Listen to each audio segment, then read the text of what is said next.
Saudara-saudari terkasih dalam Kristus, hari ini Selasa 31 Mei 2022 merupakan pesta Santa Perawan Maria mengunjungi Elisabet. Bacaan dibawakan oleh Felicita Sahara, Mazmur dilantunkan oleh Marcelina Toron, dan renungan ditulis oleh Birgita Farida. Selamat menekuni sabda Allah. Marilah kita semakin mengasihi, semakin peduli, dan bersaksi.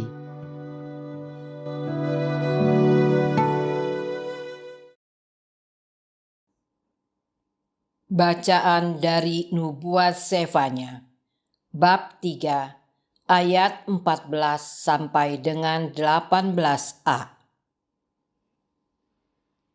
Bersorak-sorailah, hai putri Sion, bergembiralah, hai Israel. Bersukacita dan beria-rialah dengan segenap hati, hai putri Yerusalem. Tuhan telah menyingkirkan hukuman yang dijatuhkan atasmu. Ia telah menebas binasa musuh-musuhmu. Raja Israel, yakni Tuhan, ada di tengah-tengahmu. Engkau tidak akan takut kepada malapetaka lagi. Pada hari itu akan dikatakan kepada Yerusalem, janganlah takut, hai Sion. Janganlah tanganmu menjadi lemah lunglai. Tuhan Allahmu ada di tengah-tengahmu sebagai pahlawan yang memberi kemenangan. Ia bersukaria karena engkau, ia membarui engkau dalam kasih-Nya.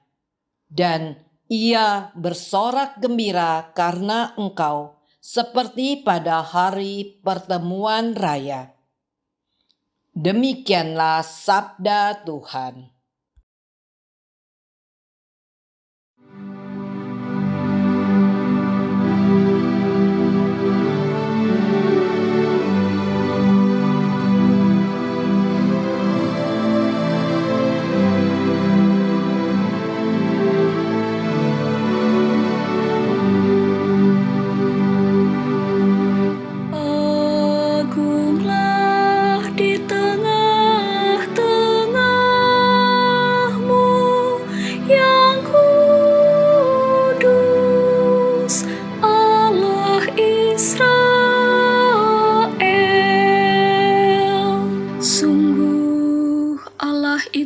Keselamatanku,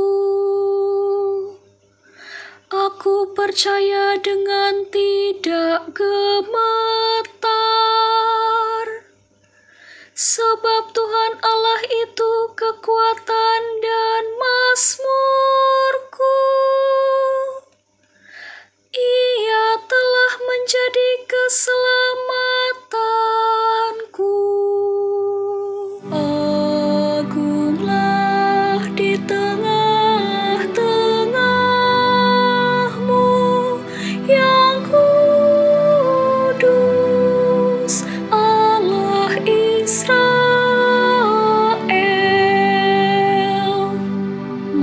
Kamu akan menimba air dengan kegirangan dan mata air keselamatan. Bersyukurlah kepada Tuhan, panggillah nama-Nya.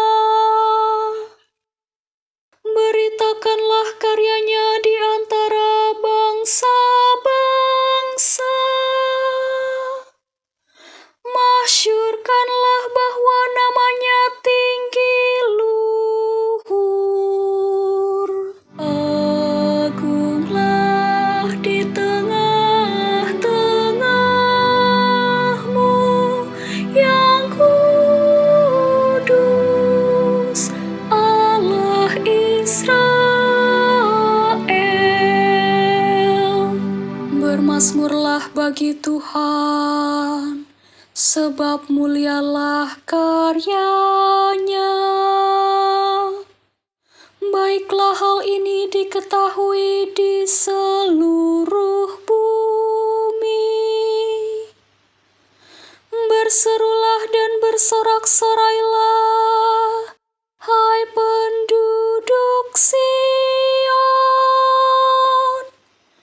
sebab yang Maha Kudus, Allah Israel, agung di tengah-tengahmu. Agunglah di tengah-tengahmu, yang kudus, Allah Israel.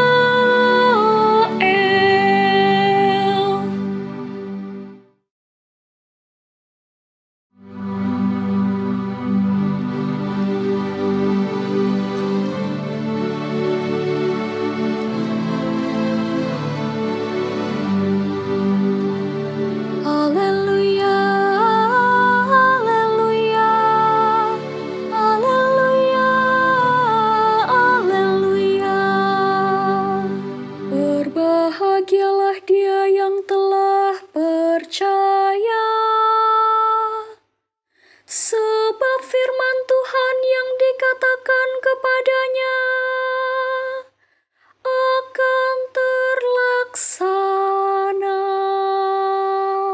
Haleluya, haleluya, haleluya, haleluya, haleluya, haleluya, haleluya, haleluya.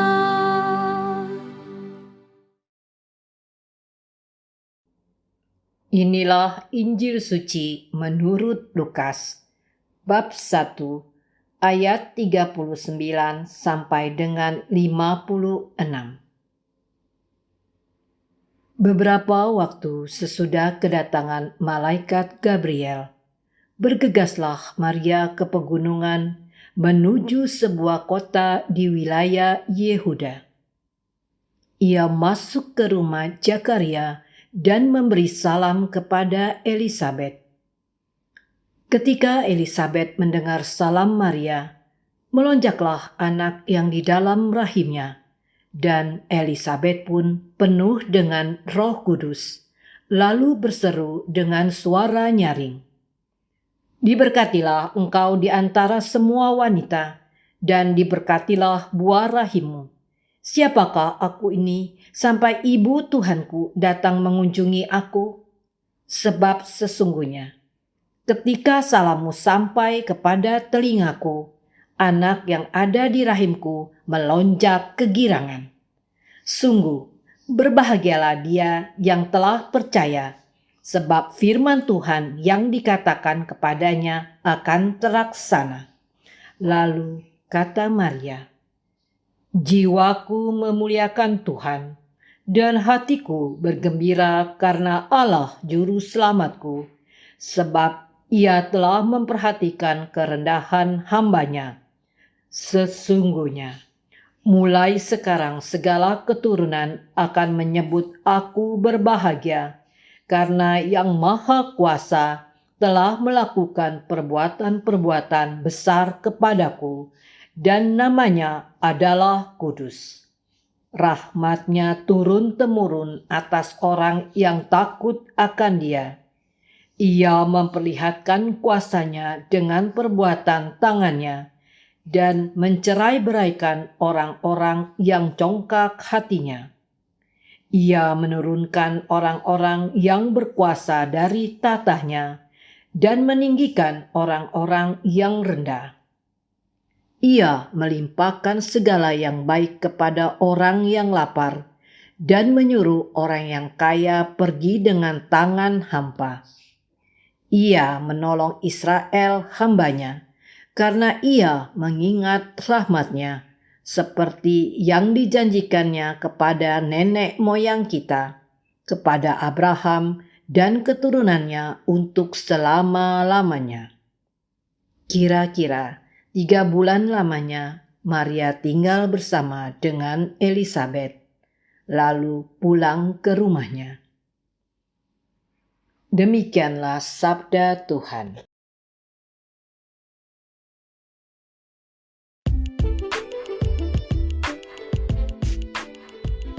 Berpikir positif seperti Bunda Maria. Renungan dibawakan oleh Sirila Cahyoyanti.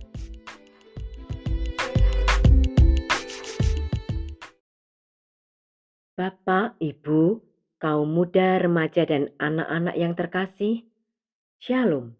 Damai sejahtera Tuhan kita Yesus Kristus beserta kita sekalian. Anita, seorang pemudi 23 tahun yang menjalani hidup layaknya orang-orang muda zaman sekarang. Ia sudah lulus kuliah dan bekerja aktif sebagai karyawan di sebuah perusahaan besar. Waktu luangnya banyak ia habiskan dengan berinteraksi di sosial media. Ia rutin membaca artikel dan berita kesukaannya, belanja online, nonton YouTube, dan mengamati postingan teman-temannya. Sesekali ia hangout bersama mereka sepulang dari kantor. Dan ia berjalan-jalan ke mall dengan keluarganya saat weekend. Suatu hari, ayahnya mengajak berlibur ke tempat yang terpencil selama 2 minggu. Ternyata di tempat itu tidak terdapat akses internet dan bahasa daerahnya pun tidak dimengerti. Awalnya Anita sulit beradaptasi dan merasa tidak nyaman karena handphone tidak berfungsi di sana. Tak ada pilihan lain, Anita mulai mengamati alam sekitarnya untuk menghabiskan waktu di tempat itu. Siang hari ia melihat langit nan biru, awan putih bersih, dan burung-burung terbang dalam kawanan besar.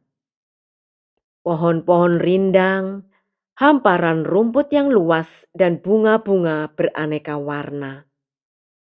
Terlihat pula laut yang jernih dengan berbagai jenis ikan di dalamnya. Malam hari, bintang-bintang gemerlap menghiasi langit dan sayup terdengar suara binatang yang lembut bersenandung. Setelah beberapa hari menikmati alam yang asri, Anita heran karena beban hati yang selama ini terasa berat, kini menjadi ringan. Ia dapat bernapas panjang dan lega. Pikiran dan hatinya menjadi terbuka. Ada rasa damai dan bahagia yang selama ini belum pernah ia rasakan. Alam yang begitu indah telah memberikan pemulihan baginya dan ia tidak dapat menahan perasaannya untuk memuji keagungan Tuhan penciptanya. Namun sepulang dari berlibur, Anita pun heran. Apakah yang terjadi dengan dirinya? Ia merasa kembali tertekan dan berbeban berat. Apa yang salah dengan dirinya? Ia kemudian sadar, ternyata begitu banyak hal-hal negatif yang selama ini telah mempengaruhi hidupnya. Ia sadar sosial media telah membuatnya terekspos dengan orang-orang yang mudah menghakimi orang lain. Banyak komentar-komentar yang bersifat negatif. Orang saling mencemooh dan menjatuhkan satu dengan yang lain.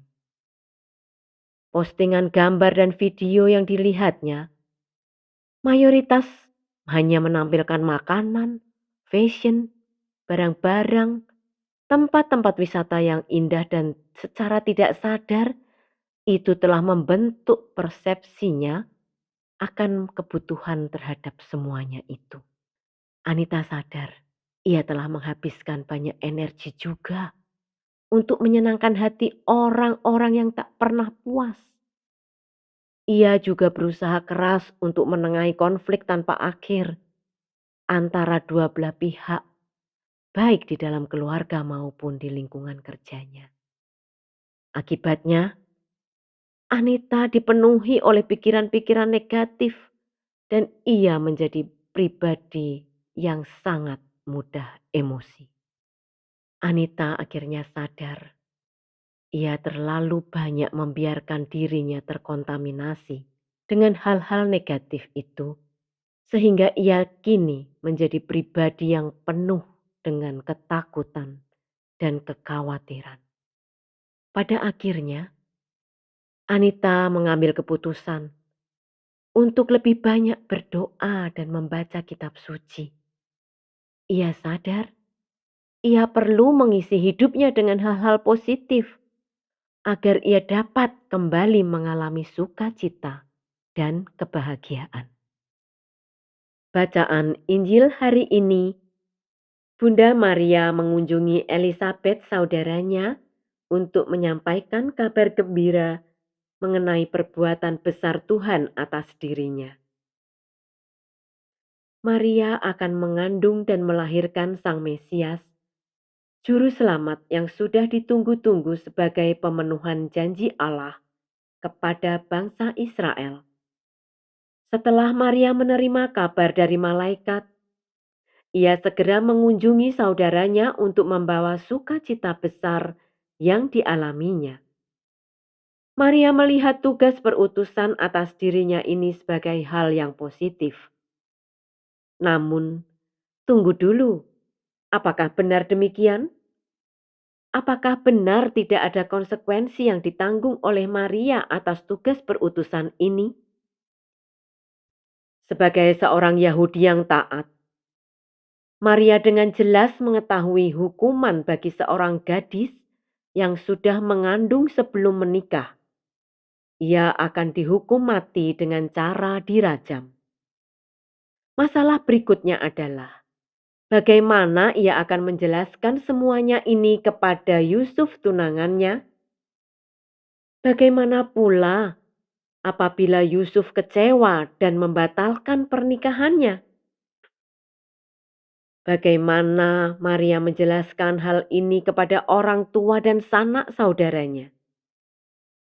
Bagaimana pula apabila ia disingkirkan karena dianggap membawa aib bagi keluarga? Maria punya 1001 alasan untuk berpikiran negatif, untuk menjadi takut dan khawatir. Ia bisa saja mengurung diri sepanjang hari di dalam kamarnya dan memilih untuk terus bergumul dengan pikiran-pikiran negatif akan hal-hal buruk yang menimpa dirinya.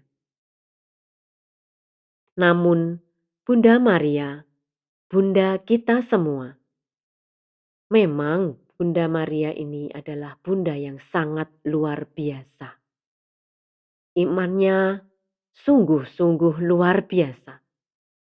Ia memilih untuk terus berpikir positif dan tidak dipengaruhi oleh hal-hal negatif di sekitarnya. Ia tidak bimbang dengan apa yang disampaikan oleh malaikat Gabriel kepadanya, seperti yang tertulis dalam Injil Lukas. Salam Maria, penuh rahmat, Tuhan sertamu. Dari Lukas 1 ayat 28. Maria percaya bahwa rahmat Tuhan akan senantiasa menyertainya menghadapi segala tantangan dalam menjalankan tugas perutusannya sebagai Bunda Kristus. Bacaan-bacaan hari ini juga mengajak kita untuk bersorak-sorai, bersukacita, bergembira, bersyukur, bermazmur dan memuliakan Allah. Kita diajak untuk semakin meneladani Bunda Maria dalam imannya kepada Allah. Untuk semakin beriman, kita perlu lebih jauh mengenal siapakah Allah kita. Ayat-ayat bacaan hari ini menegaskan bahwa Allah adalah pahlawan yang memberikan kemenangan dan keselamatan bagi kita. Ia adalah sumber kekuatan. Ia adalah Allah yang Maha Kuasa. Tidak ada sesuatu pun yang mustahil baginya. Perbuatan-perbuatan besar dan rahmat-Nya akan senantiasa ditunjukkannya kepada mereka yang takut akan Dia. Oleh karena itu, apakah ada alasan bagi kita untuk menjadi takut dan khawatir? Apakah ada alasan bagi kita untuk menjadi gemetar, lemah, dan lesu? Di hari penutupan bulan Maria ini, mari kita belajar meneladani Bunda Maria, menjadi pribadi yang positif dan tidak mudah dipengaruhi oleh hal-hal negatif di sekitar kita. Kita belajar untuk melihat seluruh tantangan dalam hidup kita dengan kacamata iman, bahwa dalam masa-masa yang berat atau segelap apapun, kita percaya bahwa rahmat Tuhan akan selalu ada bagi kita untuk memampukan kita menghadapinya dan membawa kita kepada kemenangan. Akhirnya, seperti Bunda Maria, kita menjadi pribadi yang penuh sukacita, penuh kegembiraan, dan pula kita mau membagikannya kepada orang lain. Tuhan memberkati. Marilah kita berdoa. Bapa yang Maha Rahim dan Kekal, kami naikkan puji dan syukur kepadamu karena Engkau telah mengaruniakan seorang bunda yang sungguh luar biasa. Bantulah kami untuk meneladani iman dan pengharapannya kepadamu. Sebagaimana rahmat yang Engkau berikan kepada Maria, karuniakanlah juga rahmat kekuatan-Mu kepada kami di saat hidup kami terasa berat. Jadikanlah kami pribadi yang tangguh dan setia, seperti Bunda Maria, dan senantiasa mau membawa sukacita serta kegembiraan kepada orang lain. Amin.